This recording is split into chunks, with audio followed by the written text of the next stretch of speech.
Um, Good people, are you ready? You are? Thank you very much. We are here at the current hospital. To see the Honorable George Koiburi, the Honorable Member of Parliament for Juja, who was brought here in critical condition. Last Friday, the Honorable George Koiburi had a function in his constituency in a place called Gachagua, and he had a serious engagement with his constituents. In fact, I had the opportunity to address those people through the phone. And after he left the ceremony, he was accosted by officers from the DCI who chased him, and he was able to escape using a motorbike with the help of the local constituents. His vehicle was impounded and his driver was arrested. That vehicle is still in the hands of the DCI. And on Sunday, when he was in church, immediately after the service, 2 undercover agents of a killer squad that has been put in place to deal with elected leaders who are not supportive of William Ruto abducted him in full glare of the church members, and in the process almost harmed his wife. It is not known where he was taken to, but after a serious search early this morning, he was found in a coffee plantation in Kibichoi, that is in the Githunguri constituency, badly beaten and in very serious condition. He was taken to a hospital for first aid and later brought here where he was admitted. And I've just seen him and I've talked to the doctors, and they have confirmed that the Honorable George Koiburi was tortured by professionals. He has serious soft tissue injuries. This is torture normally done by professionals. He has lost his voice, and the doctors are working round the clock to restore his vocal cords. And the Honorable Koiburi has been able to communicate through writing, because he is not able to speak, that some chemical was administered through inhalation, and the doctors have told us that preliminary investigations confirm that that chemical has interfered with his vocal cords.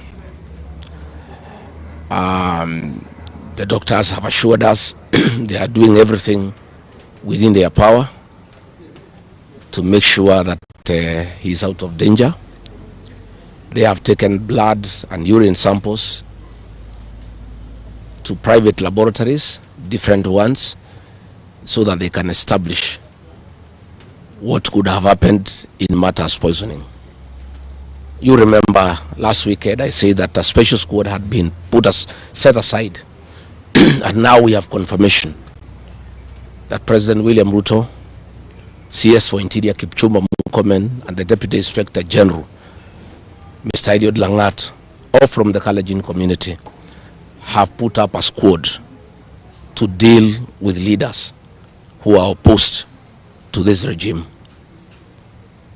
The Honorable Kipchumba Murkomen has sent a message to us through common friends that his appointment to the Ministry of Interior is to make sure that William Ruto is re-elected as president, and to deal with anybody who can stop that objective.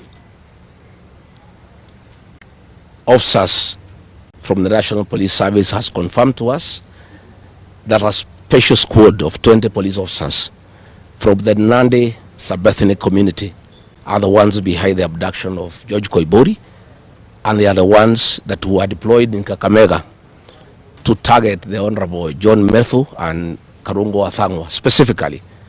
There were about 300 police officers who were deployed in Kakamega, but 20 police officers from the Nandi sub-ethnic community under the direct command of the Deputy Inspector General, Eliud Langat, and reporting to Kipchumba Murkomen and William Ruto, had been assigned to harm the senator for Nyandarua and the senator for Kiambu because of their vocal stand against this regime.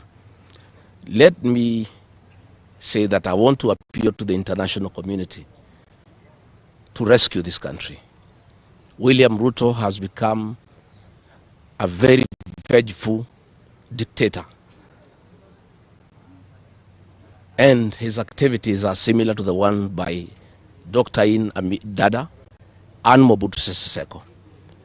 And the level of impunity in this country, if the international community does not come through for the people of Kenya, we are going to have not just killings, but maiming of elected leaders.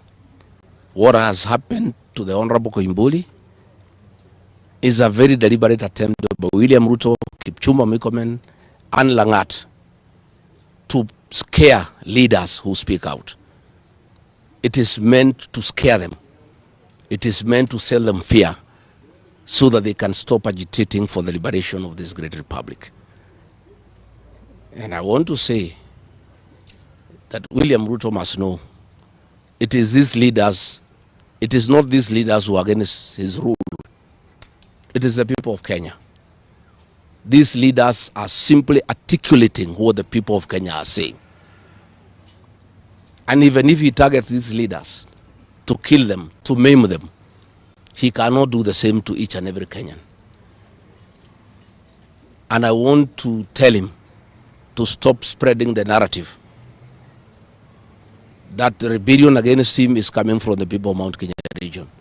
This rebellion is across the country, from Western Kenya, Coast Province, Northeastern, Nyanza, including his native North Rift and South Rift. Members of the Kalenjin community are also up in arms because of the misuse of public resources, mismanagement of the economy, and the fact that there is no work going on in this country. So let me appeal to the international community to take a great interest in what is happening in Kenya. And we have seen what is happening in the neighboring countries, in Tanzania, the suppression of civil society. And all those things are stemming from here in Kenya. William Ruto has become intolerant. He cannot take criticism. And the reality of one term is slowly sinking into him, that has sent him into serious desperation, that he has now formed a killer squad of his sub-ethnic community of the Nandi to deal with leaders. Let me ask the people of Kenya to be calm. I want to ask the supporters of the Honorable Koimburi to stay calm. We'll do everything possible to make sure that we are more careful in the face of the repression that is going on. You are aware that members of parliament opposed to this regime, their bodyguards have been disarmed so that they stop going for meetings and feel vulnerable. But it is very clear why they have been disarmed is to allow members of that gang that has been formed by the president to abduct them and to threaten them. And if anything happens to these members of parliament, to any leader in this country opposed to William Ruto, the president will be held to account. And let me tell William Ruto, people of Kenya cannot elect you by force. They elected you on their own free will. You are a popular leader 3 years ago, and you messed yourself up through bad governance, one-man rule, theft of public resources, wanton corruption, and tribalism. You cannot blame any of us here for the situation you find yourself in. The one-term movement is unstoppable, and there is nothing the president can do. He can kill these leaders, he can abduct them, he can torture them, but he cannot do that to all the people of Kenya. So I want to urge members of parliament and senators and others not to give up. Nobody can die from morning to evening. You can only die once. And the tree of liberation will be watered by blood. The Honorable George Koiburi is a hero of the Kenyan people. What he has undergone, the torture, the pain he is in, the anguish to his family, this liberation will take place, it will happen. And let me conclude by asking the Kenyan people not to be intimidated. Kenya is a constitutional democracy. They are entitled to cast their vote the way they want. And William Ruto cannot force the people of Kenya to elect him. And there is nothing he can do about it. Thank you very much.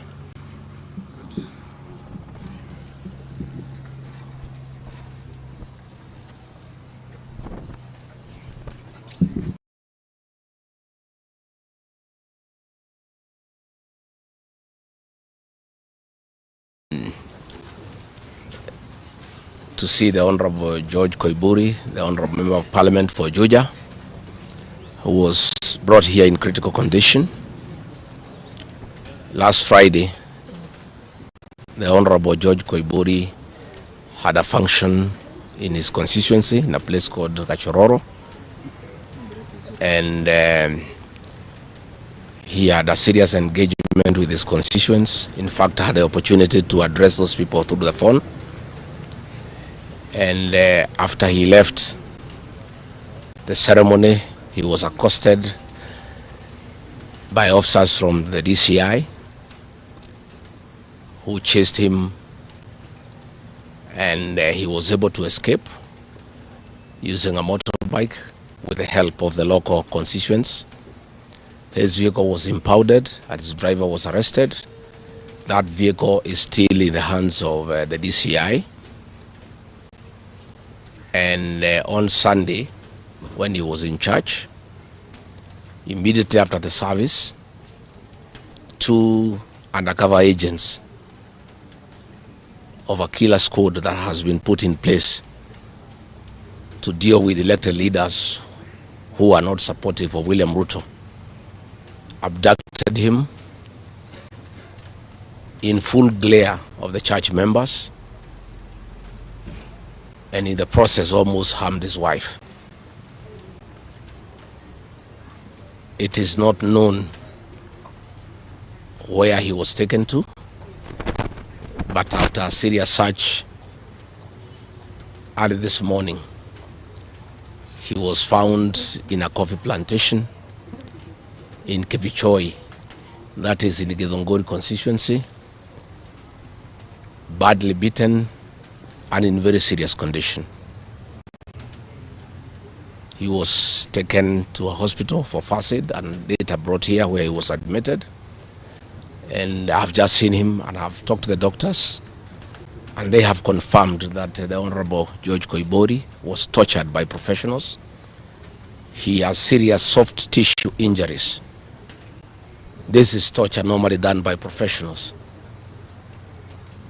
He has lost his voice, and the doctors are working round the clock to restore his vocal cords.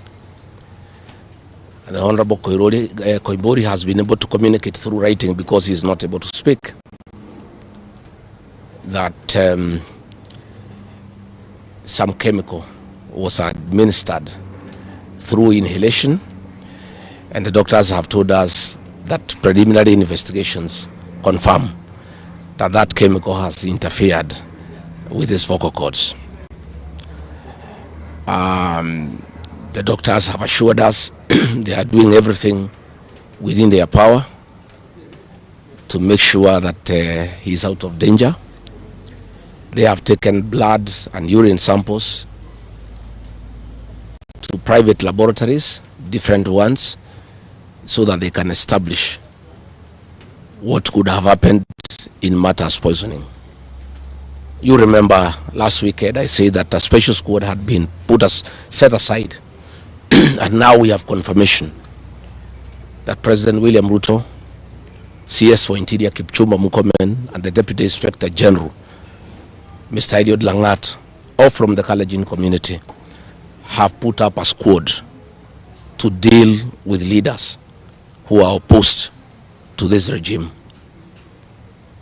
The Honorable Kipchumba Murkomen has sent a message to us through common friends that his appointment to the Ministry of Interior is to make sure that William Ruto is re-elected as president and to deal with anybody who can stop that objective. Officers from the National Police Service has confirmed to us that a special squad of 20 police officers from the Nandi sub-ethnic community are the ones behind the abduction of George Koibori, and they are the ones that were deployed in Kakamega to target the Honorable John Methu and Karungo Athangwa. Specifically, there were about 300 police officers who were deployed in Kakamega, but 20 police officers from the Nandi sub-ethnic community under the direct command of the Deputy Inspector General, Eliud Langat, and reporting to Kipchumba Murkomen and William Ruto, had been assigned to harm the Senator for Nyandarua and the Senator for Kiambu because of their vocal stand against this regime. Let me say that I want to appeal to the international community to rescue this country. William Ruto has become a very vengeful dictator, and his activities are similar to the one by Dr. Amin Dada and Mobutu Sese Seko. And the level of impunity in this country, if the international community does not come through for the people of Kenya, we are going to have not just killings, but maiming of elected leaders.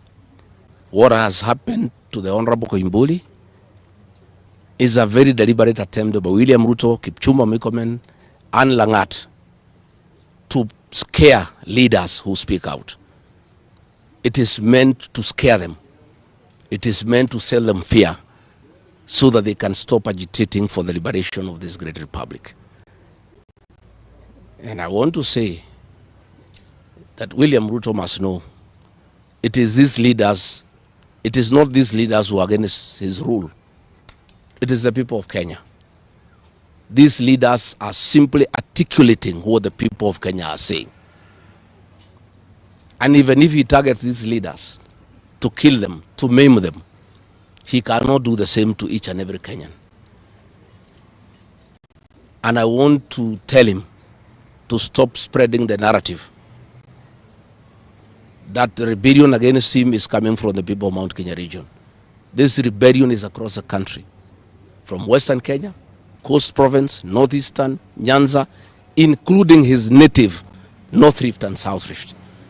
Members of the Kalenjin community are also up in arms because of the misuse of public resources, mismanagement of the economy, and the fact that there is no work going on in this country.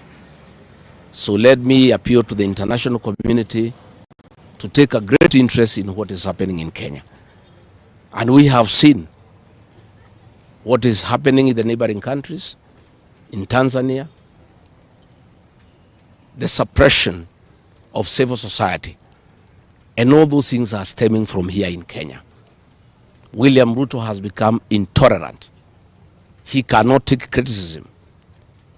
And the reality of one term is slowly sinking into him, that has sent him into serious desperation, that he has now formed a killer squad of his sub-ethnic community of the Nandi to deal with leaders.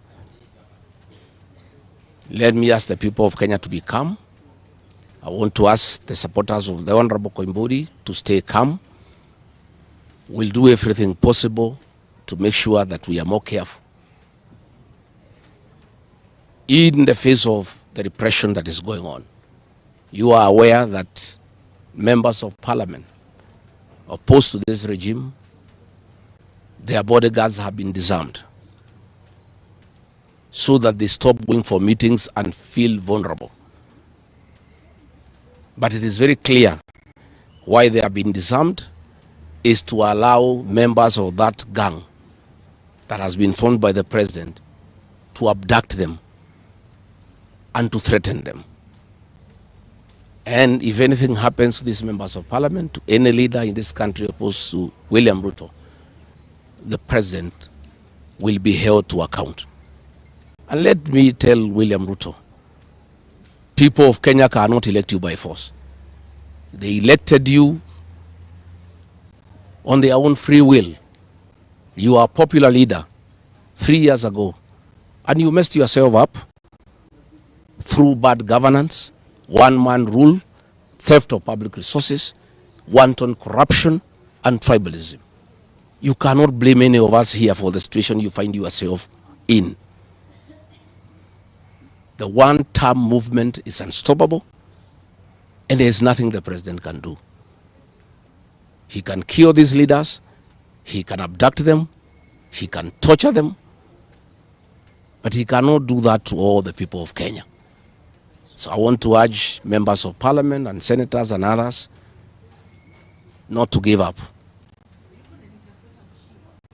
Nobody can die from morning to evening. You can only die once. And the tree of liberation will be watered by blood. The Honorable George Koiburi is a hero of the Kenyan people. What he has undergone, the torture, the pain he is in, the anguish to his family members is not in vain. This liberation will take place, it will happen. And let me conclude by asking the Kenyan people not to be intimidated. Kenya is a constitutional democracy. They are entitled to cast their vote the way they want. And William Ruto cannot force the people of Kenya to elect him. And there is nothing he can do about it. Thank you very much.